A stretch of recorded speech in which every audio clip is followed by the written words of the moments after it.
Assalamualaikum warahmatullahi wabarakatuh. Alhamdulillah ta'ala wa Nabi Muhammad sallallahu alaihi wasallam ila alihi wasallam wa ahli baiti al-kiram wa sallallahu alaihi wasallam wa qarafi rajulin kabir wa yaj'alna ilaha wa awliya ilahi inna kana wa muhaddisin wa mufassirin wa syarhin wa qabali wa sya'atu qadri jilani wa syafa'at al-arzi wa syinatu kubasi wa syai'atu min al-mahli wa syai'atu wa syuti wa syai'atu ajmal wa syai'atu asawli wa syai'atu syawkani wa syai'atu ta'ala wa syai'atu tadi wa syai'atu mustafa al-marawi wa syai'atu ma'asyur wa syai'atu hamda wa syai'atu wa syai'atu wa syai'atu tengah syai'atu zuhri wa syai'atu hamatan wa syai'atu wa syai'atu rasyid wa kusamliki bismi mustafa al-bang wa ila syai'atu wa syai'atu wa syai'atu syai'atu lahum al-fatihah.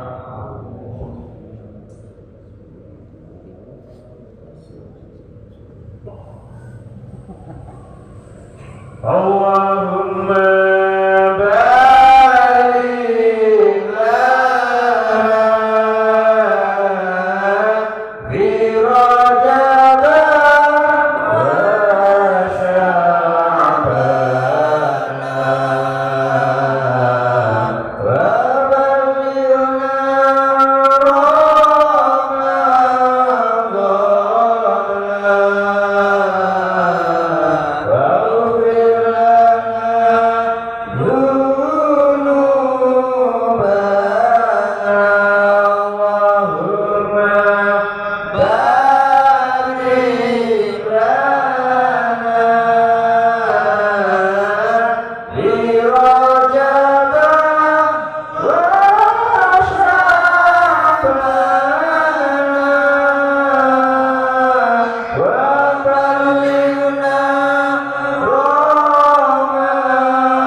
Kita lanjutkan surat Al-Baqarah ayat 317.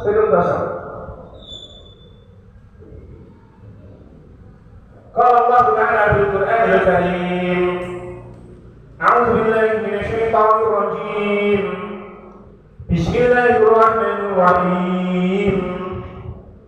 Wa idza qila lahum ittabi'u ma anzalallahu qalu bal nattabi'u ma alfayna 'alayhi aba'ana awalau kana aba'uhum la ya'qiluna shay'an wa la yahtadun wa mathalul ladzina kafaru kamathalil ladzi yan'iqu bima la yasma'u illa du'a'an wa nidaa'a summun bukmun 'umyun fahum la ya'qilun.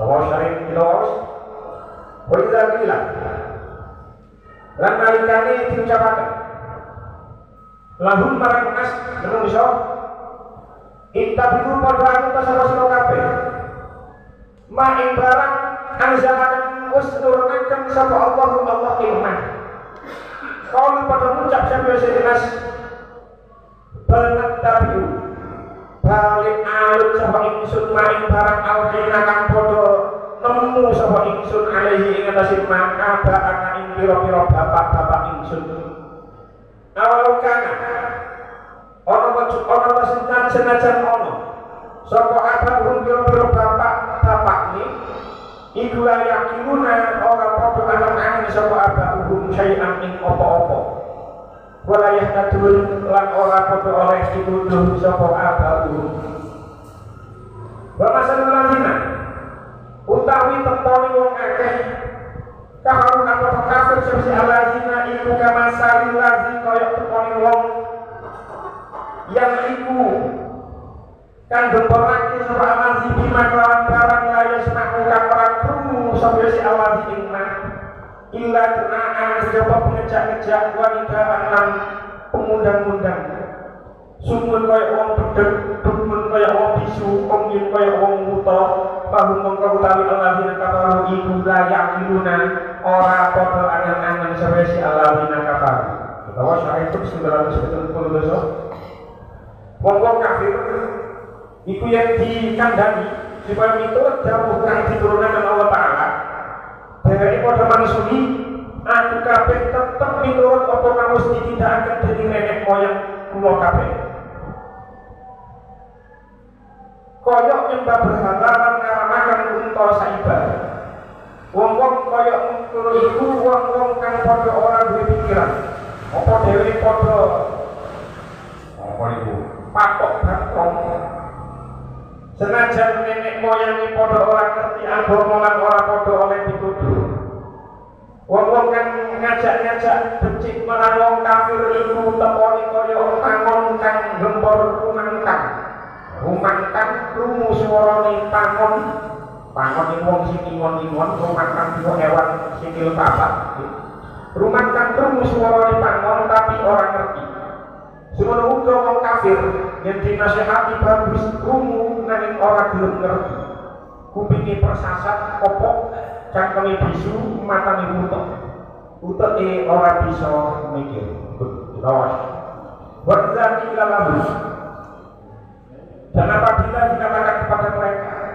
intabi'uma anzalallah ikutilah apa yang telah diturunkan Allah kalau mereka menjawab tapi umma alfaina alaihi abana tidak tetapi kami hanya mengikuti apa yang telah kami dapati dari perbuatan kakek moyang kami awal kana abahum la yaqiluna syai'an wa la yahtadun apakah mereka akan mengikuti juga walaupun kakek moyang mereka itu tidak mengetahui suatu apapun dan tidak mendapat petunjuk.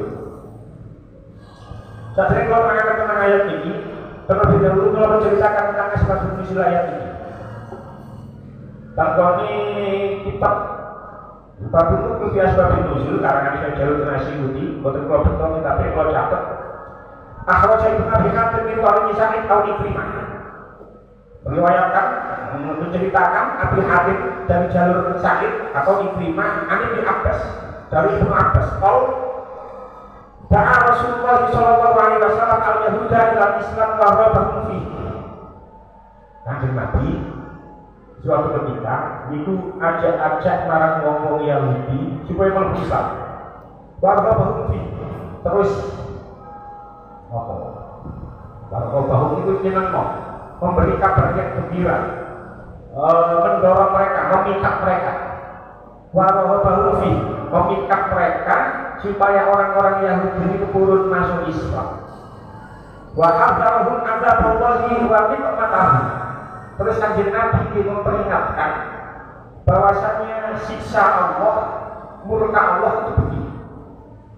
Diweden-wedeni dijak mlebu Islam, mendorong memikat Kanjeng Nabi memikat supaya orang-orang Yahudi itu masuk Islam. Terus juga memperingatkan bahwasanya ancaman dan murka Allah itu begini. Faqala Rafi bin Khuraymilah wa Malik bin Auf Kemudian ada dua orang Yahudi yang jenenge Rafi bin Quraiqilah dan Malik bin Auf itu berkata, "Naktabu ya Muhammad ma wajadna alaihi aba'ana." Pak Muhammad, aku terus Rafi bin Quraiqilah dan Malik bin Auf, kami hanya mengikuti apa yang telah dicontohkan oleh kakek moyang kami. Fahum kanu a'lama wa khairan minna. Karena kakek-kakek kami itu lebih tahu daripada kami dan mereka lebih baik daripada kami. Fa'anzalallahu hadhil ayat. Maka kemudian turunlah ayat ini.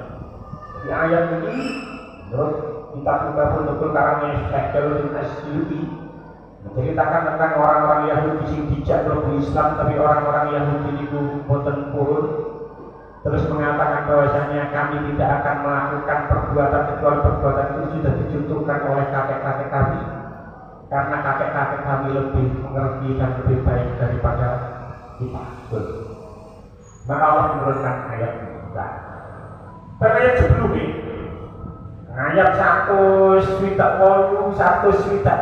ini kita membahas tentang betapa setan itu bisa membujuk kita selangkah demi selangkah.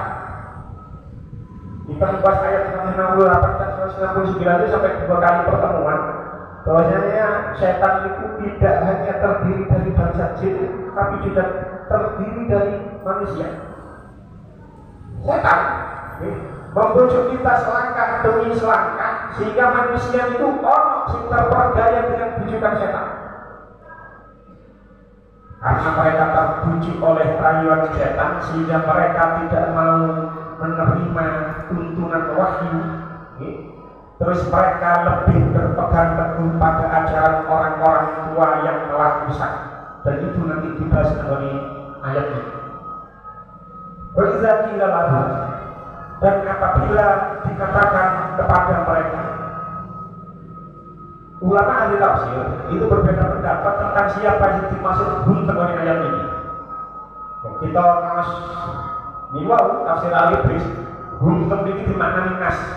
Mungkin ada pendapat yang mengatakan memang yang dimaksud bunten dengan ayat ini menungso secara keseluruhan. Cuma ada ada 4 pendapat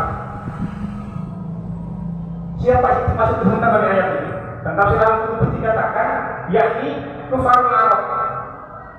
Menurut Imam al-Qurtubi, bunten dari ayat ini dimaksud adalah orang-orang kafir Arab. Ibnu Abbas nazalat fil Yahudi. Tapi menurut Imam Ibnu Abbas, menurut Sayyidina Ibnu Abbas, disanarkan yang Nabi, yang dimaksud bunten dari ayat ini ialah orang-orang Yahudi sesuai dengan asbabun nuzul ayat ini. Tapi menurut Imam At-Tabari, yang dimaksud mengenai ayat ini adalah manusia, an-nasu. Min qawli ta'ala ya ayyuhan nasu kulu mimma fil ardi halalan thayyiban dengan ayat sebelumnya. Jadi Imam At-Tabari, mengenai tafsir At-Tabari dikatakan bahwasanya ayat ini atof marang ayat 100. Jadi rujuknya bunten dari ayat ini menurut Imam At-Tabari, bunten dari ayat ini dimaksud adalah manusia secara keseluruhan. Menggoni ayat 1:8 ya ayyuhan nasu kulu mimma fil ardi halalan thayyiban. Itu pendapat yang ketiga dan itulah yang ditulis oleh Mbah Bisri Mustafa dari tafsir al-Ibris, menganut pendapat Imam At-Tabari. Tapi ada juga yang berpendapat, tidak disebutkan pendapat siapa, wakilah. Dalam ini dikatakan wakilah tenggoni ayat 105 wa minan nasi mayattakhidhu min dunillahi andada. Jadi rujuknya nanggoni man wa minan nasi man yattakhidhu, menungso sing mengambil Tuhan-Tuhan selain Allah. Jadi rujuknya ini ulama berbeda pendapat. Ada yang mengatakan kufarul Arab, ada yang mengatakan orang-orang Yahudi, ada yang mengatakan manusia secara keseluruhan, ada yang mengatakan manusia-manusia yang mengambil Tuhan-Tuhan selain Allah. siapapun yang dimaksud dengan ayat ini, tapi yang jelas orang-orang itu dikatakan kepada mereka ittabi'u ma anzalallah. Dan Nabi matur kepada orang-orang itu ittabi'u ma anzalallah, ikutilah apa yang telah Allah turunkan kepadamu. Ikutilah kamu semua terhadap apa yang telah diturunkan oleh Allah. Apa sih diturunkan oleh Allah? Ulama beberapa tafsir, ada beberapa perbedaan pendapat mengenai kitab-kitab tafsir, mengenai kitab tafsir Jalalain, kitab yang sering dikaji di dunia pesantren, sing dimaksud ittabi'u ma anzalallah mengenai ayat ini ayat tauhid wa tahrimit thayyibat. Ajaran tauhid, karena orang-orang mengenai ayat ini itu mensekutukan Allah, terus mereka mengharamkan apa yang telah Allah halalkan. Kalau kita merujuk mengenai ayat sebelumnya, mereka itu kan mengenai ayat 1 sama kemarin itu kan mereka mengharamkan beberapa hewan. Di orang sing ngomong unta, orang sing ngomong keju, orang sing ngomong koi. Itu mereka mengharamkan terhadap sesuatu yang semestinya haram, tapi mereka mengharamkan. Jadi ittabi'u ma anzalallah. Terus kitab tafsir Jalalain yang tauhidkan Allah, terus ojo haram mau apa sing dihalalkan karo Gusti Allah. Itu menurut tafsir Jalalain. Kula maos tafsir Sofwan tafsir kalangane Syekh Al Sobuni, seorang ulama yang baru saja meninggal 2000 kira masih belum lama meninggal. Sebagai tafsir coba tafsir dikatakan kita berumah anzalallahu ala rasulihi minal wahyi wal qur'ani. Ikutilah apa yang telah diturunkan oleh Allah kepada Rasulnya berupa wahyu dan Al-Quran. Watraku ma'antum alaihi minal dolali wal jahli, dan tinggalkan kepada kamu semua itu kesesatan dan kebodohan. Tafsir At-Tabari dikatakan ittabi'u ma anzalallah al-iman bima anzalallahu fi kitabihi ala rasulihi fa'ahilu halalahu wa hurrimu haramahu. Beramallah terhadap apa yang telah diturunkan Allah di dalam kitabnya terhadap Rasulnya, dan halalkan apa yang dihalalkan oleh Allah, dan haramkan apa yang diharamkan oleh Allah. Jadi merujuk pada dua ayat sebelumnya, 1 Swita 1 Swita Songo, tentang itu asbabun nuzulnya memang diceritakan bahwasanya orang-orang itu manusia itu ketika zaman itu orang wong iki mengharamkan sesuatu yang halal.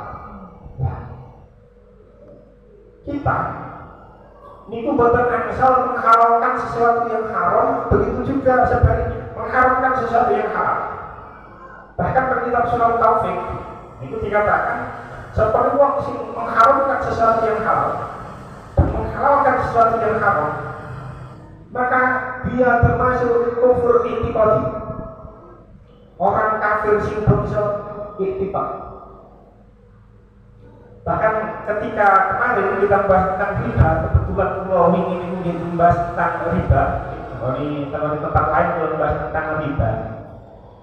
Riba itu jelas haram. Dan itu kita sudah membahas tentang ayat kemarin 168, 169. Itu kita membahas tentang betapa orang itu mau temen mangan sesuatu sing zatnya haram, tapi lek coroni haram rada kecil. Dan salah satu di antara contoh sesuatu yang haram di ghairi zat, butuh zatnya, itu adalah memakan harta riba. Padahal Gusti Allah sudah jelas menyatakan melalui tafsir melalui Al-Baqarah ayat 175, wa ahallallahu al-bai'a wa harrama riba. Allah menghalalkan jual beli dan Allah mengharamkan riba. Ketika membahas ayat itu, kita tafsir Al-Qurtubi, kita tafsir Asy'ari itu dikatakan orang-orang pada saat zaman itu menganggap jual beli itu sama dengan riba. Zaman jahiliyah dulu, riba itu sejarahnya uang sugih duit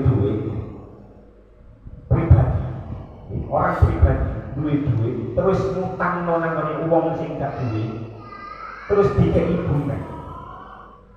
Dan tafsir Al-Misbah karangan Profesor Quraisyihab saat itu di zaman jahiliyah saat itu bunga yang dicekikkan kepada orang yang menerima hutang itu boten koyok sakniki namanya bank sing bunga 5%, 10% tidak. Dengan tafsir Al-Misbah ketika menerangkan ayat 275 ini diceritakan oleh Profesor Quraisyihab bunga itu sampai 100 kali lipat daripada uang yang dipinjamkan. Jadi kalau ada uang yang utang bisa 1 juta, balik orang 100 juta. Betapa mencekiknya zaman itu, riba itu sesuatu yang sangat jahat, sesuatu sangat dahsyat kejahatannya. Karena uang sing sugih ngutangi uang sing tak duwe, terus hasil utang itu digawe hasil utang itu digawe riba itu seperti itu. Makanya ketika ini jatuh keluar terang, riba jelas haram, tapi lek bunga bank ulama beda pendapat. Ada yang mengatakan bunga bank ya sama kali riba, tapi ada yang mengatakan bunga bank tidak sama dengan riba. Karena pada saat itu belum ada lembaga seperti bank. Ya, zaman itu memang belum ada lembaga seperti bank. Dan ada yang mengatakan bahwasanya bunga bank ya tidak sama dengan riba. Riba dia koyok mencekiknya sampai 100 kali lipat. Lek wong saiki, ketika orang-orang saiki sing utang bagi wong sing duwe, lek gak ada duwe gak bisa sampai utang bagi. Misalnya sampai gaji tidak tetap di bawah UMR, terus moro nang bank tapi utang bank 500 juta, gak ngarah dijadi karo bank. Jadi orang-orang sekarang sing utang bank itu mesti mempunyai duit, wis disuruh karo bank. Nah, apa yang ingin saya sampaikan? Lek bunga bank itu ulama beda pendapat. Ada yang mengatakan bunga bank itu tidak sama dengan riba. Tapi lek personal itu termasuk riba. Lah, kalau orang uang ngalal mau riba, ancaman itu tenggoni budi, ancaman itu tenggoni lanjutannya ayat, tenggoni ayat 275.000. Bahkan ada faula ika sahabatnar bunfiha solidun.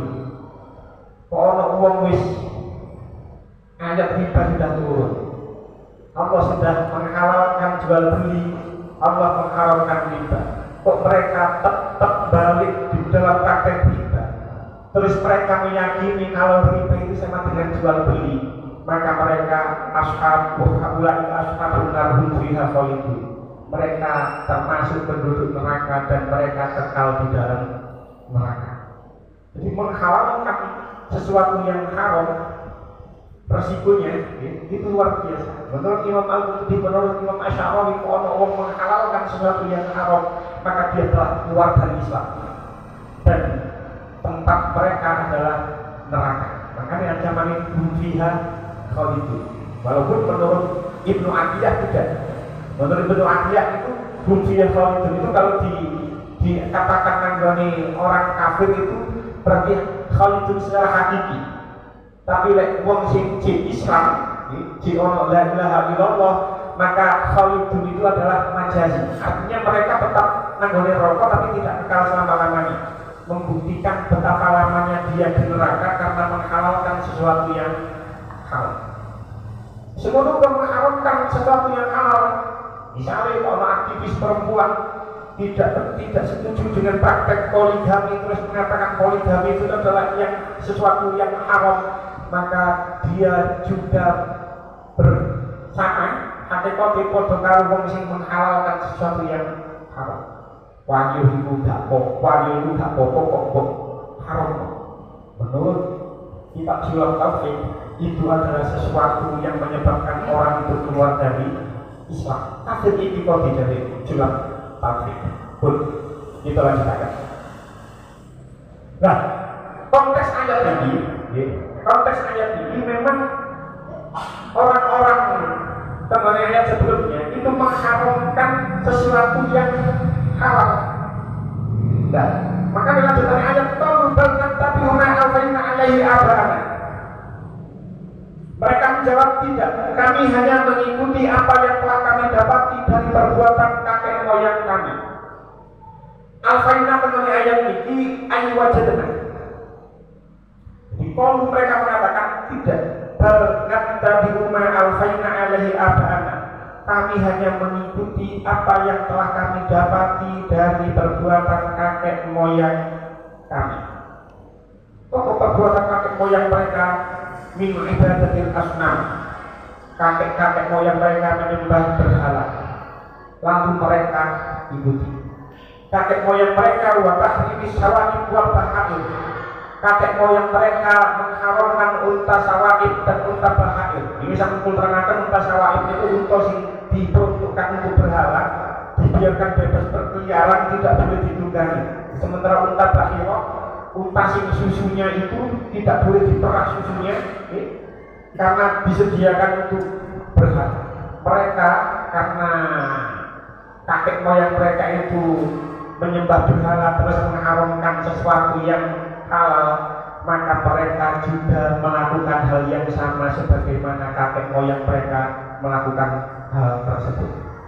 Nah, kembali tafsir Al-Munir karangan Syekh Wahbah Az-Zuhaili. Ayat ini menunjukkan ala tahrimi taklidi al-a'ma. Ayat ini menunjukkan haramnya taklid buta. Apa taklid minggu? Insya Allah mungkin kau terangkan. Ayat ini menunjukkan tentang haramnya taklid buta. Wa ala annahu yajibu ala muslim wa ghairihi an yanzura taqatihi wa quwwatihi fi isbati aqidatihi wa umuri dinihi. Maka kewajiban orang Islam dan yang lainnya itu harus berpikir sebatas kemampuan dan kekuatannya untuk mendasarkan akidahnya dan urusan agamanya. Kula kali panjenengan itu tidak boleh taklid buta. Harus belajar semampunya dan sekuatnya. Tetap tenggone surah Al-An'am ayat 40 tapi Gusti Allah tahu fas'alu ahla dzikri in kuntum la ta'lamun.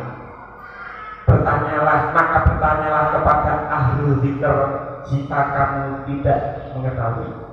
Sing dimaksud ahli dzikri tenggone ayat niku surah An-Nahl ayat 40 ialah orang yang mempunyai pengetahuan. Ada orang yang salah mempersepsikan sing dimaksud ahli dzikir itu wong sing ahli dzikir. Tidak. Sing dimaksud ahli dzikir adalah orang yang memiliki ilmu pengetahuan. Lah, kula kali panjenengan itu tidak boleh taklid. Taklid niku napa? Wa taqlidu idal ulama qabul kowe bila jadi. Taklid itu menerima sebuah pendapat tanpa adanya dalil. Ini taklid. Wa amal ittiba'u fa huwa al-ahdu bi qawlil ghairi ba'da ma'rifati dalilihi. Sementara ittiba itu mengikuti pendapat orang lain setelah mengetahui dalilnya. Ya, kita itu tidak boleh taklid. Maka itu kalimat jenengan itu diwajibkan ngaji supaya mengetahui dalilnya. Terus akhirnya kita ittiba para pendapat ulama. Maka kita melanjutkan keterangan tafsir Al-Munir karangan Syekh Wahbah Az-Zuhaili dikatakan bahwa fardul amni allazi la yastaqim istinbatul ahkami min usulha ayyas kala ahlal ini wa yaqtasila fatwal aqlam. Wong dari kewajiban wong sing awam itu wajib dia karena dia tidak dapat menyimpulkan hukum dari sumber-sumbernya, maka dia wajib bertanya kepada orang yang mempunyai ilmu, terus dia mengambil pendapat yang paling alim di antara mereka. Maka ini dua kalimat jenengan ketika mengatakan ittiba para ulama itu berarti wis ngaji, wis ngerti dalil, wis ngaji, terus akhirnya kita ittiba pada ulama. Sementara taklid itu taklid buta, wis gak ngerti dalil, terus dinut orang. Kula kali panjenengan, diambil atau tidak? Yo mungkin insya Allah termasuk orang yang ittiba para ulama. Tapi diakui atau tidak, ada beberapa hal kita itu kula kali panjenengan itu taklid dan tidak. Beberapa waktu yang lalu ketika membahas ayat 140 sama ayat 150, ketika itu Tasik membahas tentang kiblat. Betapa banyak kalau mencontohkan saat itu, mungkin bukan termasuk kita, tapi ada di sekitar kita orang-orang yang melakukan takbir kepada orang tua kita sebelumnya. Pada saat itu kalau mencontohkan orang-orang Suriname asli wong Jawa terus dikowo nang Suriname ambek Belanda. Ketika nang Jawa kiblat sholat ngadep ngulon, barang nang Suriname mereka tetap ngadep ngulon. Padahal kudu ngadep ngetak. Kenapa kok mereka tetap menghadap barat? Jawaban soal mbah-mbah awak dhewe biyen koyo-koyo. Terus akhirnya kalau contoh kuwata ono nang nggon musala niku wis direnovasi total, kiblate kurang pas yo tetep nggih paimaman yang lama. Alasane opo? Wis aja dibongkar sing peninggalan Mbah Biyen. Padahal peninggalan Mbah Biyen yo kurang pas. Wis pojok tuh kuwata ono sing larung sejaji ketika nelayan-nelayan itu. Kenapa nelayan-nelayan melakukan larung sejaji? Ya soalnya Mbah Biyen yo koyo nglakoni koyo ngono. Akhirnya napa? Ono wong meteng, ono wong kabeh rabi, terus dihitung jodohe ketemu selawe, akhirnya gak wani rabi. Soal itu ngene selawe. Padahal istighfarahe rabi. Akhirnya lebih memilih hitungan weton daripada istighfarah, yang mana istighfarah itu sudah tuntunan dari Kanjeng Nabi. Mengapa kok dia tidak berani menikah karena hitungan selawe? Menurut Mbah awak dhewe dia hitungan selawe ketemu kaki. Maka kalau lahir anak hari-hari ini dipendem, dikai buku, dikai patlon, wedok dikai bengis. Kenapa kok melakukan itu? Sekarang kok Mbah dia bikin Mbah awak dia mulu yang ingin ngangkut kemana? Diakui atau tidak? Kita itu memang ittiba para ulama, tapi ada beberapa hal kita itu taklid. Terus apa bedanya dengan orang-orang yang dijelaskan dalam ayat ini? Orang-orang yang taklid, mereka mengatakan, dalam ayat ini mereka mengatakan, "Balkan tapi rumah alfaina alaihi aba'ana." Tidak, kita hanya mengikuti apa yang telah kami dapati dari kakek moyang kami. Jadi ini otokritik, jadi angen-angen lah. Jadi kita membahas mengenai ayat ini, orang-orang Yahudi ya baru misalnya yang mereka itu tidak melebur Islam, tapi mereka turun karena mereka hanya mengikuti nenek moyang mereka. Kalau kita taklid marang ajaran-ajaran tradisi-tradisi itu, tradisi-tradisi yang mana tradisi-tradisi itu, beberapa tradisi itu sak menyalahi Quran, menyalahi Sunnah. Ya, kan sing lali kalau sebut, pada saat ini sudah buat contohnya di kota di luar kita, di daerah Jawa Tengah mereka, ono tradisi kirap budaya, kirap bukan itu, kirap pusaka Kiai Slamet. Ketika kebun ini pun telek dikerut bahkan di telek itu bahkan kan jelas secara syariat. Kenapa mereka melakukan itu? Sebab mereka Mbah dia koyo. Terus apa bedanya dengan yang kita bahas mengenai ayat ini? Jadi, apa sih ingin saya sampaikan? Tradisi di negara kita sah-sah saja kita lakukan, selama tradisi tersebut tidak menyalahi syariat. Tidak apa-apa, misalnya ini kok kabeh posoan terus kumpul kedengan, ngumpul kabeh terus kedengan, ya boten salah. Itu hanya sebuah tradisi, tak nyalahi syariat, nanti syariat yang disalahi orang medengan kaya ngono. Tikepan ya tradisi ngono. Tidak ada salahnya dengan tikepan. Enggak yo kumpul-kumpul makan bareng-bareng, dongo bareng-bareng, apa yang salah dari tradisi seperti itu? Selama tradisi tersebut tidak menyalahi syariat, maka tradisi tersebut bisa saja sah-sah saja, baik-baik saja kita lestarikan. Tapi lepasnya tradisi tersebut menyalahi syariat, harusnya tradisi itu harus kita tinggalkan. Enten temenan panjang enten beberapa orang yang pernah saya temui ketika mau berhari-hari itu, di kitab Majmu' itu kalau temui teman orang yang melakukan hal seperti itu. Jadi ada sebuah kaidah fikih, al-adatu muhakkamatun.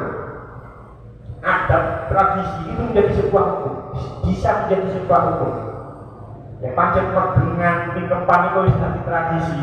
Ya wis, lanjut kami dadi hukum menawi oleh awak dhewe sak melakukan itu malah dipandang aneh oleh orang lain. Jadi al-adatu muhakkamatun, adat itu, tradisi itu bisa menjadi sebuah hukum. Contoh kaidah itu, ketika kalau kali panjenengan nang warung, nyukup gorengan, makan gorengan, harusnya kudune niku jenengan niku sadurunge mangan niku takon sing kira gane pira 500.000 misale, terus mau bayar, terus dijopok kula sate, kula tumbas baru dipangan. Harusnya seperti itu. Tapi kok yang ngono lak yo suwe.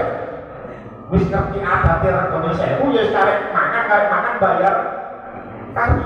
Cuman orang-orang sing niku sing kenceng, orang-orang sing kenceng niku gak gelem mangan nek gak bayar dhisik.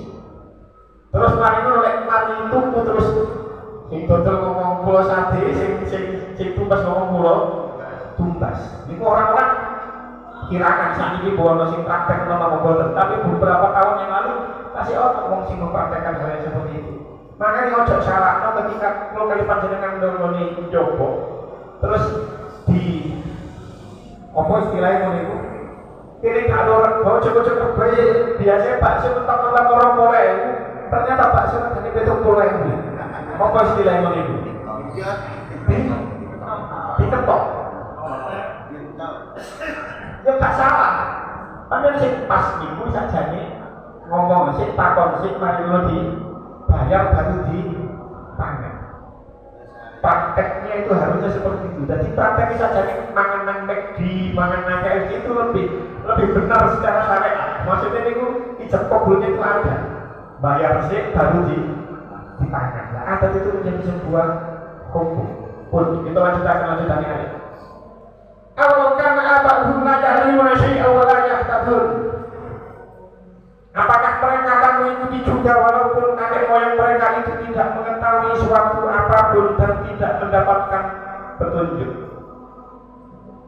Kemudian tafsir Rasul dikatakan Hamzah penerapan awal kanan ini asal bidzalika ila anal hamzata lil inkari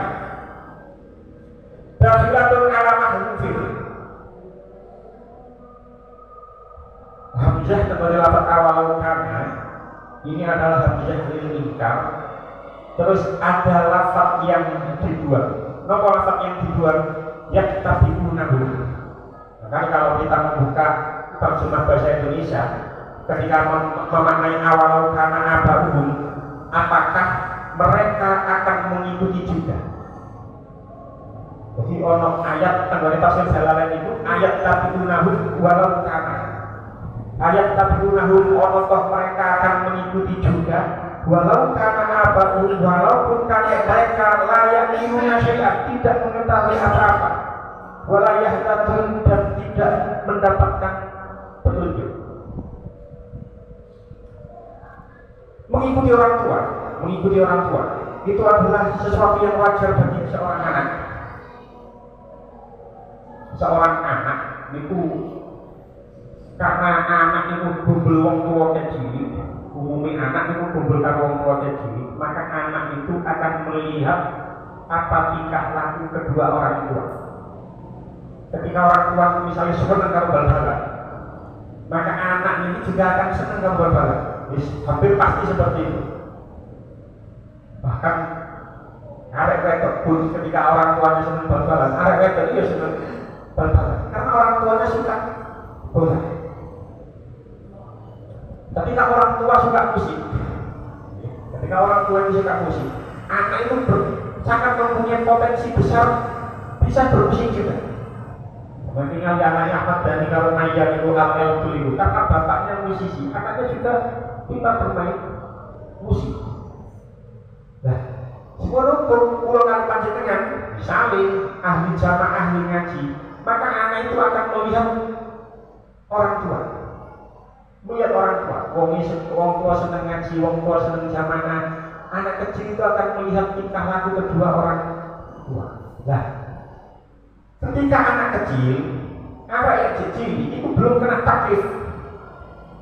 Apa taklif itu? Pembebanan kewajiban. Jadi ketika orang anak cilik lahir dari kalangan kafir, kok mati, maka dia belum kena taklif, belum kena pembebanan kewajiban. Ya belum wajib sholat, belum wajib poso, belum wajib zakat dan lain sebagainya. Tapi kalau seseorang itu sudah dewasa, wis balik, maka dia sudah kena taklif, kena pembebanan sebuah kewajiban. Nah, namanya ayat ini juga seperti itu. Awal kana abahum la yaqiluna syai'an wa la yahtadun. Apa awakmu tetap melok marang nenek moyangmu, padahal nenek moyang itu gak ngerti apa-apa, gak mendapatkan petunjuk. Jadi mereka mengenai ayat itu sudah kena taklif, wis balik, wis kena taklif, sudah bisa berpikir. Mengapa kok mereka masih mengikuti nenek moyang mereka yang jelas-jelas nenek moyang mereka tidak mengetahui apa-apa dan tidak mendapatkan petunjuk. Lanjutan ayat, wa masalul ladzina kafaru kama masalil ladzi yamliku bima la yasma'u illa du'a'an wa nida'a. Summun bukmun umyun fahum la ya'qilun. Dan perumpamaan orang yang menyeru orang-orang kufur seperti penggembala yang memanggil binatang yang tidak mendengar selain panggilan dan seruan saja. Mereka tuli, bisu dan buta. Maka oleh sebab itu mereka tidak mengerti. Ulama tafsir itu berbeda pendapat tentang permisalan mengenai ayat ini. Apa sih dimaksud? Cuman jumhur ulama itu berpendapat di antara jumhur itu memiliki dikatakan pas dalam buku dikatakan Imam Ibnu Abbas, Imam Mujahid, Ikrimah, Imam Asy'udi, Imam Asy'ud, Imam Al-Qurra, Imam Sibawi. Ini berpendapat syabha ta'ala wa anzal kufana wa ta'ihim wa huwa Muhammadun sallallahu alaihi wasallam birra'i. Perumpamaan mengenai ayat ini, jumhur ulama berpendapat Gusti Allah itu menyerupakan, memisalkan Kanjeng Nabi itu sebagai seorang penggembala. Allazi yaqilu bil ghanami wal ibili fala tasma'u illa du'ahu wa nida'ahu. Kanjeng Nabi itu diibaratkan sebagai seorang penggembala, sementara orang-orang kafir itu diibaratkan sebagai hewan yang digembala, hewan bil-ibli wal ghanami, unta utawa wedhus. Nah, seorang penggembala itu ketika ngomong karo hewan itu tidak mengerti apa yang disampaikan oleh penggembala. Hewan itu hanya krungu tok, tapi tidak bisa mengerti. Umpama ana wong ngakon wedhus, ana wong ngakon wedhus, terus wedhus, apa ojo nang ngene, ojo mangan nang ngene kono iku pengkok iku sebete wong, iku tangan wong liya. Ana wong ngomong kaya ngono nang wedhus. Wedhus itu tidak bisa mengerti apa yang disampaikan oleh yang menggembala. Semono kono ayat ini. Orang-orang kafir itu tidak bisa mengerti apa yang disampaikan oleh Kanjeng Nabi. Hanya tahu, hanya mendengar saja, tapi dia tidak mengerti. Ini jumhur ulama berpendapat seperti itu. Orang sih berpendapat Ibnu Zaid berpendapat al-makna masalahnya kafaru fi du'aihim al-alihata al-jamada karena sari fi jamfi karena sari fi jawfi laili fayajidu as-sabr. Tanggalnya ayat ini menurut Imam Ibnu Zaid, orang-orang kafir itu yang berdoa kepada Tuhannya yang jamak, yang tidak bisa bergerak, itu maksudnya berhala, itu seperti orang yang berteriak di tengah malam. Bayangkan orang berteriak di tengah malam, nanggone oro-oro, itu tidak ada yang bisa mendengar kecuali gema itu sendiri yang kembali ke telinganya. Jadi orang-orang kafir sing donga marang pangeran iki kaya wong sing bengok-bengok nanggone oro-oro tengah bengi, hanya yang kembali kepada telinganya itu hanya suara gema.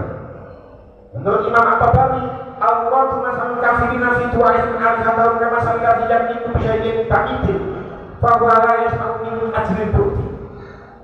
Perumpamaan orang-orang kafir yang berdoa kepada Tuhannya berhala iman iku kaya wong angon terus sing adoh karo hewan sing diangoni karo kewan sing digembalakan saking adohe sampai hewan sing diceluk itu gak terumur saking adoh. Ini hanya perumpamaan saja. Cuma jumhur ulama berpendapat iman Kanjeng Nabi itu diibaratkan sebagai seorang penggembala, orang-orang kafir diibaratkan sebagai hewan pembelaan. Kanjeng Nabi matur nang orang-orang kafir itu, orang-orang kafir itu tidak bisa mengerti apapun, hanya bisa mendengar saja tapi tidak bisa mengerti. Kenapa mereka tidak bisa mengerti? Karena summun bukmun umyun wa hum la yaqilun. Mereka itu tuli, bisu dan buta. Tuli nopo summun anil haqqi wa hum la yasma'un. Tuli dari kebenaran sehingga mereka tidak bisa mendengar. Bukmun bisu harsun anila al-haqqi was-sawabi. Mereka juga bisu tidak bisa mengatakan kebenaran. Wa umyun anil huda wa tariqil haqqi fala yusirunahu. Mereka juga buta tidak bisa melihat jalan kebenaran sehingga dia tidak bisa melihat. Jadi ini adalah gambaran orang-orang kafir yang mana mereka tuli, bisu dan buta tidak bisa melihat kebenaran. Pun jika benar, mungkin kita tidak terang manfaat. Bismillahirrahmanirrahim.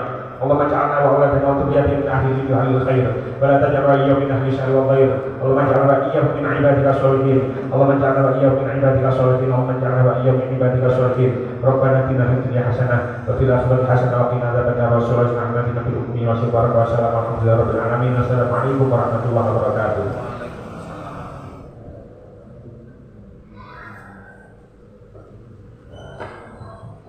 Enten pengumuman supri, itu enten pengumuman nanti tentu bisa menawi tumen Lailatul Istimewa tenggelam masjid sakit enggal-enggal bariko sebab ini Lailatul Istimewa NWCNU Waru.